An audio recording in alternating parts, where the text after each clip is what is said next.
November 21, nang ipakita ni Julia Barreto ang kanyang closet sa YouTube channel niya.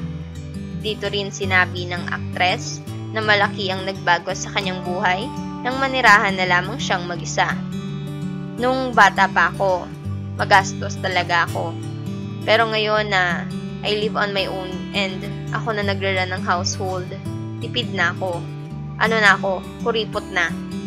Hindi pa ako ever nakakabili ng designer clothes. Parang hindi ko alam if it's something I'll ever do. Maybe for like a ball, or maybe for like a wedding, or maybe for an important event. Pero yung mga yung everyday, parang wag na, my gosh. Pambayad ko na lang yan ng Meralco. Saad ng aktres.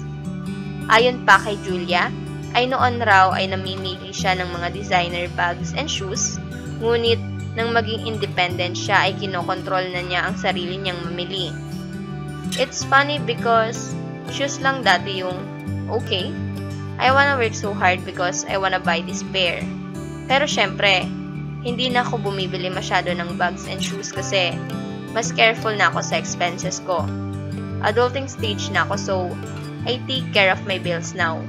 Electricity, water, pangsweldo, house, everything. Hindi na ako nakakabili ng mga bags and shoes. Sabi ni Julia sa kanyang vlog.